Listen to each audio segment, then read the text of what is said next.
শুরুতে আমরা খুব বড় একটি অ্যাস্টেরয়েড দেখতে পাই, যেটা পৃথিবীর সাথে ধাক্কা খেতে চলেছে, যেটা থেকে বাঁচতে মানুষ পারমাণবিক ক্ষেপণাস্ত্র দিয়ে তার উপর হামলা চালায়। কিন্তু নিউক্লিয়ার রেডিয়েশনের কণা পৃথিবীতে এসে পড়ে, যার ফলে পিঁপড়া, মাকড়সা, সাপ, টিকটিকির মতো সমস্ত শীতল রক্তের প্রাণীর ডিএনএতে পরিবর্তন আসতে শুরু করে, আর এই সমস্ত প্রাণীর আকার বহুগুণ বেড়ে যায়। 1 বছর ধরে চলা এই দীর্ঘ লড়াইয়ে বেশিরভাগ বড় প্রাণী মারা যায়। একই সাথে এই যুদ্ধে সেনাবাহিনীর পাশাপাশি গুলি এবং বন্দুকও শেষ হয়ে যায়, এবং প্রায় 95% মানুষ শেষ হয়ে যায়, এবং বাকিরা মাটির নিচে তৈরি আন্ডারগ্রাউন্ড বাংকারে থাকতে বাধ্য হয়। এখন একজন ছেলেকে দেখা যায় যার নাম জোয়েল। আমরা জোয়েলকে সেই সময় দেখতে পাই যখন সে তার বান্ধবী অ্যামির সাথে তার গাড়িতে কিছু মুহূর্ত কাটাচ্ছিল, কিন্তু তখনই হঠাৎ আকাশ থেকে সেই গ্রহাণুর কণা তাদের শহরের দিকে পড়তে শুরু করে, যার পর একটি খুব বড় পোকা তাদের শহরে হামলা করে। এটা দেখে তারা দুজনেই তাদের বাড়ির দিকে ছুটে যায়। সেখানে দেখে যে সবাই শহর ছেড়ে যাওয়ার প্রস্তুতি নিচ্ছে। তখনই অ্যামি এবং জোয়েলকে আলাদা হতে হয়। যাওয়ার আগে জোয়েল অ্যামিকে বলে যে সে তাকে শীঘ্রই খুঁজে বের করবে। যাওয়ার পথে জোয়েলের পরিবার এই প্রাণীদের হামলায় আটকে যায়। জোয়েল তো গাড়ি থেকে বেরিয়ে যায়, কিন্তু তার বাবা মা ভেতরেই আটকে যায়, আর শেষ মুহূর্তে জোয়েলের মা তাকে পালাতে বলে। অনিচ্ছা সত্ত্বেও জোয়েল যেই সেখান থেকে এগিয়ে যায়, একটি বিশাল প্রাণী তাদের গাড়ির উপর পা রাখে। নিজের চোখের সামনে বাবা মাকে মরতে দেখে জোয়েল স্তব্ধ হয়ে যায়। আশেপাশের লোকেরা জোয়েলকে ধরে এবং সেখান থেকে নিয়ে যাওয়ার জন্য গাড়িতে বসায়, কিন্তু জোয়েল এই দুর্ঘটনা থেকে বের হতে পারে না। এই দুর্ঘটনার এখন 7 বছর কেটে গেছে। জোয়েল এখন সে লোকদের সাথেই আছে যারা তার জীবন বাঁচিয়েছিল। এই বাংকারে সবাই তাদের সঙ্গীদের সাথে থাকে, শুধু জোয়েল ছাড়া। জোয়েল এখনও তার বাবা মায়ের দুর্ঘটনা থেকে বের হতে পারেনি, এবং তার ভয়ের কারণে তাকে বাইরে পাঠানো হতো না। আর তখন থেকে তার মধ্যে একটা ভয় বসে গিয়েছিল, যেই সে প্রাণীদের দেখতো সে স্তব্ধ হয়ে যেত, কিছুই করতে পারতো না। তার এই ভয়ের কারণে তাকে কখনো বাইরে পাঠানো হতো না। জোয়েল বাংকারের ভেতরেই সবার জন্য খাবার বানাতো, পরিষ্কার পরিচ্ছন্ন করত, এবং গত 7 বছর ধরে সে তার জীবন এইভাবেই কাটাচ্ছিল। একদিন তাদের বাংকারে একটি খুব বড় পিঁপড়া ঢুকে পড়ে। দলের সব পুরুষ তার সাথে লড়াই করার জন্য প্রস্তুত হয়ে যায়। জোয়েলও এই লড়াই অংশ হতে চেয়েছিল, কিন্তু বাকিরা জোয়েলকে আসতে নিষেধ করে, এবং 4 জনের একটি দল এই প্রাণীটিকে মারতে যায়, এবং বাকি সব একটি থাম্বনেল ক্যামেরায় এই লড়াই দেখছিল। এখন এই 4 জনের মধ্যে একজনকে তো সেই বড় পিঁপড়াটি ধরে ফেলে। নিজের সঙ্গীদের বিপদে দেখে জোয়েল আর থাকতে পারে না, এবং জোয়েল তাদের বাঁচাতে সেখানে চলে যায়। তখনই সেই বড় পিঁপড়ার ছায়া দেখতে পায়। সেই পিঁপড়ার মুখে তাদের একজন সঙ্গী ছিল। এটা দেখে জোয়েলের ভয় তার উপর চেপে বসে, এবং জোয়েল তার জায়গায় জমে যায়। যখনই বিশাল পিঁপড়াটি তার দিকে বাড়ে, তখন জোয়েল তার চোখ বন্ধ করে নেয়, আর যখন সে তার চোখ খোলে, তখন এই পিঁপড়ার মাথা জোয়েলের পায়ে পড়েছিল। দলের 2 জন লোক এই পিঁপড়ার মাথা কেটে দেয়। এই ঘটনা থেকে বেরিয়ে আসতে এবং নিজের মনোযোগ অন্যদিকে ফেরাতে জোয়েল কারোর সাথে রেডিওতে কথা বলতে শুরু করে। এ আর কেউ নয়, অ্যামিই ছিল। অ্যামি 7 বছর আগে সেই দুর্ঘটনা থেকে বেঁচে গিয়েছিল, কিন্তু অ্যামির কলোনি এখান থেকে অনেক দূরে। যখন থেকে তারা আলাদা হয়েছে তখন থেকে তাদের দেখা হয়নি। অ্যামিকে খোঁজার জন্য জোয়েল অনেক স্টেশনে কথা বলে, এবং অবশেষে তাকে খুঁজে বের করে। তারা দুজনে খুব খুশিতে একে অপরের সাথে কথা বলছিল, কিন্তু হঠাৎ করে রেডিও বন্ধ হয়ে যায়। আজ মৃত্যুর মুখোমুখি হয়ে জোয়েল একটু চিন্তিত ছিল, এবং সে সারা জীবন শুধু বাংকারে বসে নিজের মৃত্যুর অপেক্ষা করতে চায় না। জোয়েল তার সঙ্গীদের কাছে জিজ্ঞেস করে যে অ্যামির কলোনি এখান থেকে কত দূরে। তারা জানায় যে অ্যামির কলোনি পশ্চিম দিকে 140 কিলোমিটার দূরে। সেটি একটি সমুদ্র সৈকতের উপর তৈরি হয়েছে। জোয়েল বলে যে আমি সেখানে যেতে চাই। তার সঙ্গীরা বোঝায় যে সেখানে পৌঁছাতে কমপক্ষে 7 দিন লাগবে, আর কোনো প্রশিক্ষিত মানুষও 3-4 দিনের বেশি উপরে বেঁচে থাকতে পারে না। তুই তো 1 ঘন্টায় মরে যাবি। কিন্তু জোয়েল মনে স্থির করে ফেলেছিল, হয় সে অ্যামির সাথে দেখা করবে, অথবা চেষ্টা করতে করতে নিজের প্রাণ দিবে। জোয়েলের কিছুটা এটাও মনে হতো যে সেই বাংকারে এই লোকদের সাথে থাকার যোগ্য নয়, সে শুধু এখানে একটা বোঝা। কিন্তু আসলে এমনটা নয়। জোয়েলের বন্ধুরা তাকে খুব ভালোবাসত। তারা তার সাহায্যের জন্য একটি মানচিত্র তৈরি করে, যাতে সে অ্যামির কাছে পৌঁছাতে পারে। এখন জোয়েল এত বছর পর সে কলোনি থেকে বেরিয়ে আসে। অ্যামির কলোনি পশ্চিম দিক 140 কিলোমিটার দূরে, কিন্তু জোয়েলের কোনো ধারণাই ছিল না যে পশ্চিম দিক কোনটি। না দেখে না বুঝে জোয়েল এগিয়ে যায়। কিছু দূর চলার পর জোয়েল কোনো বড় প্রাণীর আওয়াজ শুনতে পায়। সে পাশে একটি বাড়িতে লুকিয়ে যেতে থাকে, কিন্তু সেখানকার পুকুরে আগে থেকেই একটি বড় ব্যাঙ ছিল। এই প্রাণীটিকে দেখেই জোয়েল আবার জমে যায়। যখনই ব্যাঙটি তার জিহ্বা দিয়ে জোয়েলের উপর হামলা চালায়, তখনই কেউ জোয়েলকে ধাক্কা দিয়ে সেখান থেকে সরিয়ে দেয়। এ আর কেউ নয়, বরং একটি কুকুর ছিল। তখনই সে ব্যাঙটি আবার হামলা করে এবং তার জিহ্বা দিয়ে জোয়েলের পা ধরে ফেলে। তখনই কুকুরটি সে ব্যাঙের জিহ্বায় কামড় দেয়, যার ফলে ব্যাঙের জিহ্বা ছুটে যায়। দ্রুত জোয়েল এবং সে কুকুরটি সেখান থেকে পালিয়ে যায়। শীঘ্রই এই কুকুরটি একটি থামা বাসে উঠে পড়ে। এই বাসটি আসলে এই কুকুরের বাড়ি, যেখানে সে তার মালিকের সাথে থাকতো। তার মালকিন হয়তো মারা গিয়েছিল। জোয়েল দেখে যে একটি দেয়ালে বয় লেখা আছে। যখনই জোয়েল বয় বলে, কুকুরটি একদম সতর্ক হয়ে যায়, যার ফলে জোয়েল বুঝতে পারে যে কুকুরের নাম বয়। সেখানে পড়ে থাকে একটি লাল পোশাক, যেই জোয়েল তোলে, বয় একদম সেই পোশাক জোয়েলের কাছ থেকে ছিনিয়ে নেয় কারণ এটি বয়ের মালকিনের, যা তার কাছে থাকা শেষ স্মৃতিচিহ্ন ছিল। জোয়েল রাতভর এই বাসে থাকে এবং সকাল হতে এখান থেকে বেরিয়ে যায়। জোয়েল যেতে গেলে বয়ও সে লাল পোশাক নিয়ে তার পেছনে আসে, যেন সে তার সাথে চলতে চায়। যার পরে জোয়েল সে পোশাক নিয়ে তার ব্যাগে রাখে এবং বয়কে নিজের সাথে নিয়ে চলতে শুরু করে। সম্পূর্ণ ধ্বংস হয়ে যাওয়া এলাকা দিয়ে যেতে যেতে তারা দুজনে ধীরে ধীরে তাদের গন্তব্যের দিকে এগোতে থাকে। তখনই পথে জোয়েল একটি গাছের উপর কিছু ফল দেখতে পায়। তার খুব খিদে পেয়েছিল, কিন্তু যেই সে একটি ফল খেতে লাগে বয় তার পা টানতে লাগে, যেন সে চায় না যে জোয়েল এটা খাক। জোয়েল বুঝতে পারে যে হয়তো এগুলো বিষাক্ত হবে। এগিয়ে যেতে যেতে জোয়েল তার সফরের অভিজ্ঞতা একটা বই লিখতে থাকে। হঠাৎ সামনে গিয়ে জোয়েল একটি বড় গর্তে পড়ে যায়। যখনই সে উপরে ওঠার চেষ্টা করে সে অনুভব করে যে সেখানে একা নয়, মাটিতে বড় বড় হাড় পড়েছিল, অর্থাৎ সেই জিনিসের প্রথম শিকার নয়। হঠাৎ করে খুব দ্রুত রক্তচোষা পোকা তার উপর হামলা করে, কিন্তু ঠিক সময় অজানা এক লোক তাকে দড়ি দিয়ে উপরে টেনে আনে। এই লোকটির নাম ক্লাইড এবং তার সাথে থাকা এই ছোট্ট মেয়েটি মিনোও খুব বিপজ্জনক। সে গ্রেনেড দিয়ে সব পোকা উড়িয়ে দেয়। ক্লাইড জোয়েলকে বলে যে তোমার এখানে একা ঘোরা উচিত নয়। এর উপরে জোয়েল জানায় যে আমি একা নই, একটি কুকুর আছে আমার সাথে এবং আমি আমার বান্ধবী অ্যামিকে খোঁজার জন্য তার কলোনিতে যাচ্ছি। ক্লাইড বলে যে সে উত্তরের দিকে যাচ্ছে, যেখানে পাহাড় এবং বরফ আছে, কারণ সেখানে একটি বিশেষ কলোনি আছে আর ঠান্ডার কারণে এই জীব সেখানে আসে না। ক্লাইড বলে যে কিছু দূর পর্যন্ত আমাদের একসাথেই যেতে হবে, তাই যদি জোয়েল চায় তো তাদের সাথে চলতে পারে। কিছুক্ষণ চলার পর তারা একটি পাহাড়ে থামে। ছোট্ট একটা ব্রেক দিয়ে আবার মূল ভিডিওতে ফিরে যাচ্ছি। বর্তমানে বিশ্বের অন্যতম জনপ্রিয় বিশ্বস্ত অনলাইন বুকমেকার প্ল্যাটফর্মের সাথে তোমাদের পরিচয় করে দিতে চাই, যার অফিসিয়াল পার্টনার হচ্ছে সিরিয়া এবং পিএসজি। এই অ্যাপে তুমি সমস্ত লাইভ ম্যাচের ফলাফল এবং লাইভ ম্যাচ দেখতে পারবে, এমনকি তুমি স্কোর অনুমান করতে পারবে। এই অ্যাপে রয়েছে ক্র্যাশ গেম থেকে শুরু করে online salt, live match streaming এবং রিয়েল টাইম গেমিং, যেখানে তুমি আইফোন, ল্যাপটপ এমনকি বিএমডাব্লিউর মতো পুরস্কার জিততে পারো। কিন্তু সবার সেরা পছন্দ অবশ্যই চিকেন রোড। এই গেমটি খেলে সবাই দারুণ এনজয় করে, তাই যদি তুমি এখন এটি ট্রাই করে না থাকো তাহলে মিস করছো। আর সবচেয়ে ভালো বিষয় হচ্ছে নতুন ইউজাররা আমার প্রোমোকোড ব্যবহার করে সাইন আপ করলে 26,000 টাকা পর্যন্ত বোনাস এবং ফ্রি স্পিন পেতে পারে। আর যেটা টাকা তুমি চাইলে বিকাশ, রকেট, নগদ ব্যাংক এবং অন্যান্য সহজ পদ্ধতির মাধ্যমে খুব সহজেই তুলে নিতে পারো। তাহলে আর দেরি কিসের? রেজিস্ট্রেশনের জন্য পিন কমেন্টে থাকা লিঙ্কে ক্লিক করো অথবা গুগলে গিয়ে অনুসন্ধান করো আর রেজিস্ট্রেশনের সময় প্রোমোকোড ব্যবহার করে বোনাস পাও। এটি শুধুমাত্র একটি বিজ্ঞাপন। এই ধরনের অ্যাপে আর্থিক ক্ষতির সম্ভাবনা আছে, তাই এই ধরনের অ্যাপ থেকে দূরে থেকো।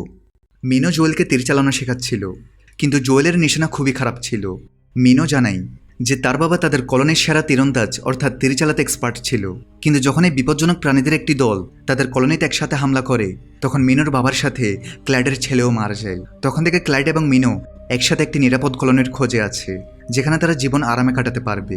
তখনই জঙ্গল থেকে ক্লাইডকে একটি জিপ তাদের দিকে আসতে দেখা যায়। ক্লাইড জোয়েলকে বলে যে এই জিপটি এখন তোমার গন্ধ পেয়ে গেছে, তাই এখন এটি তোমার পিছু অনেকক্ষণ ধরে করবে। শীঘ্রই তারা সেখান থেকে বেরিয়ে যায়। আসলে মিনো এবং ক্লাইড অনেকদিন ধরে পৃথিবীতে সার্ভাইভ করছে, তাই তাদের এই জীবদের সম্পর্কে অনেক কিছু জানা আছে। এগিয়ে গিয়ে ক্লাইড একটি খুব বড় শামুক দেখে। ক্লাইড জোয়েলকে বলে যে একদম নড়বে না, কিন্তু জোয়েল তো ঘাবড়ে গিয়ে এমনিতেও জমে গিয়েছিল।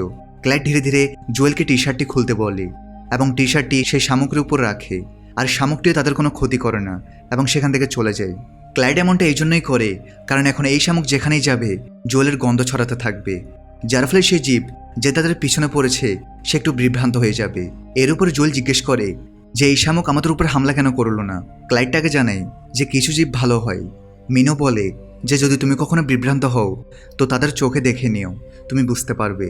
রাতে তারা এক জায়গায় থামে, সেখানে তারা খাবার খায়, কিন্তু যেই তারা আরাম করতে লাগে ক্লাইড তাদের উঠিয়ে দেয়, কারণ তাদের খাবারের গন্ধে বাকি জীব এখানে চলে আসবে এবং এখন এখানের বিপদ থামবে না।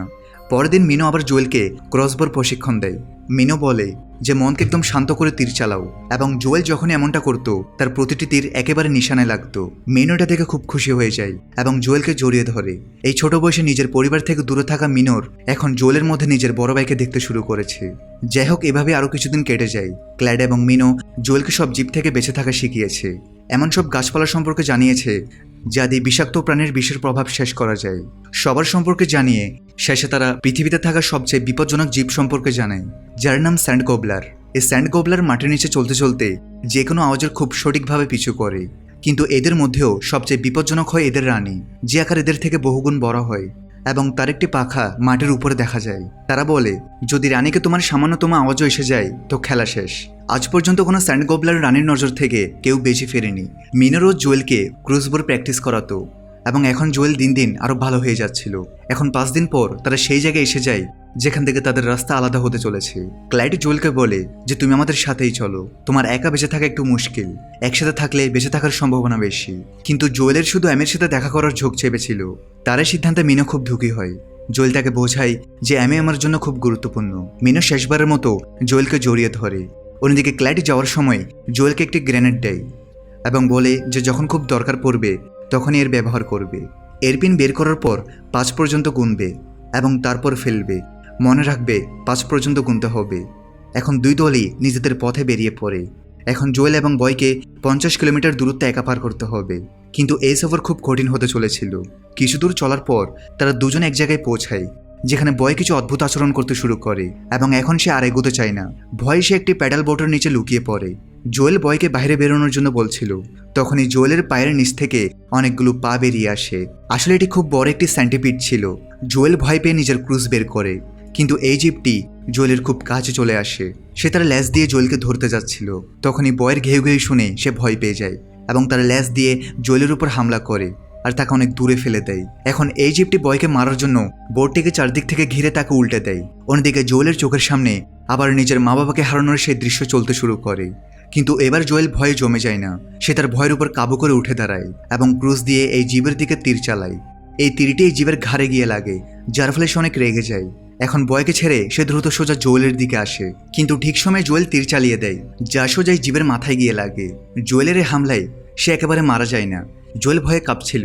তার বিশ্বাস হচ্ছিল না যে সে সত্যি এত বড় জীবকে মেরে ফেলেছে।